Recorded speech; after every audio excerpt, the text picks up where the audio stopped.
Assalamualaikum warahmatullahi wabarakatuh. Perkenalkan kami dari kelompok 11 kelas M 2022D. Kami akan mempresentasikan materi pengutipan dan rujukan. Saya Diananda dengan NIM 220302141108. Perkenalkan, nama saya Muhammad Iqbal Ainul Yakin dengan NIM 2203021411111. Pengertian kutipan. Pengutipan atau kutipan menurut Kamus Besar Bahasa Indonesia adalah pengambilan satu kalimat atau lebih dari karya tulisan lain untuk tujuan ilustrasi atau memperkokoh argumen dalam tulisan sendiri.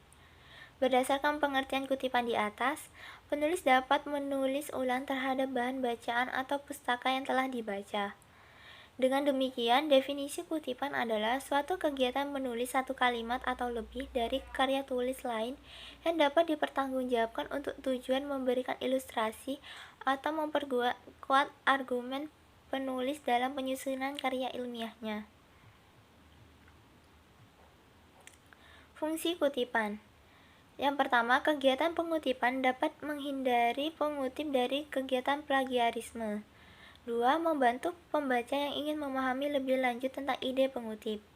3. Sumber pengutipan yang digunakan dapat memberikan nilai terhadap karya ilmiah yang sedang atau telah dibuat. 4. Pengutipan yang tepat akan mengamankan penulis pada ide orang lain yang salah. 5. Menguatkan tulisan pengutip melalui kutipan yang dimuat dalam karya ilmiah. Manfaat kutipan. Yang pertama, menegaskan isi uraian. Kedua, membuktikan kebenaran dari sebuah pernyataan yang dibuat oleh penulis. Ketiga, memperlihatkan kepada pembaca mengenai materi dan teori yang digunakan oleh penulis.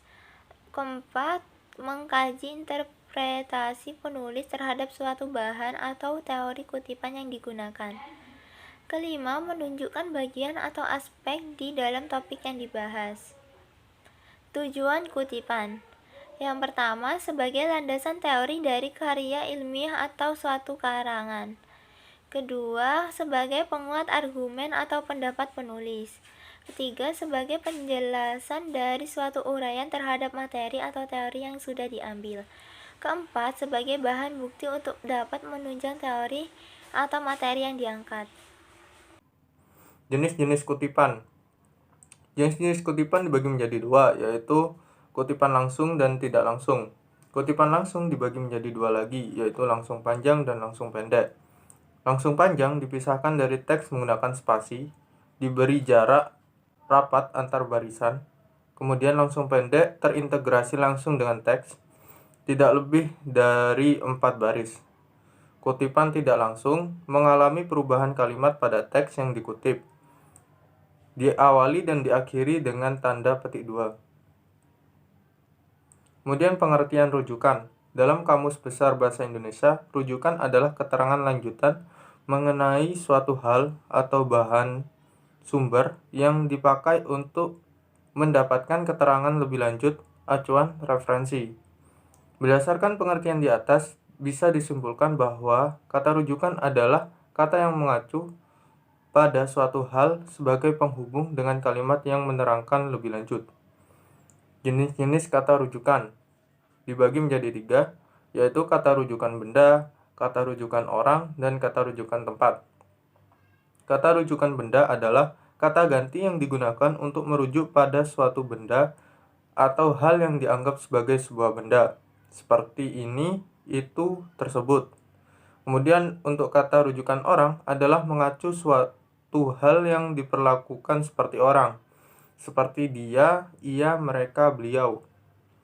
Kemudian kata rujukan tempat adalah kata ganti tempat atau acuan pada suatu lokasi, seperti di sana, di sini, dan di situ. Contoh kata rujukan. Kata rujukan benda. Ibu mencuci baju dan menjemurnya di siang hari. Namun, saat hujan semuanya basah karena lupa diangkat. Kata semuanya merujuk kepada baju. Kemudian contoh kata rujukan orang. Dina adalah anak yang cerdas. Ia selalu mendapatkan ranking pertama di kelas. Kata ia merujuk kepada Dina. Yang terakhir, kata rujukan tempat. Siti tinggal di Jalan Sudirman nomor 4.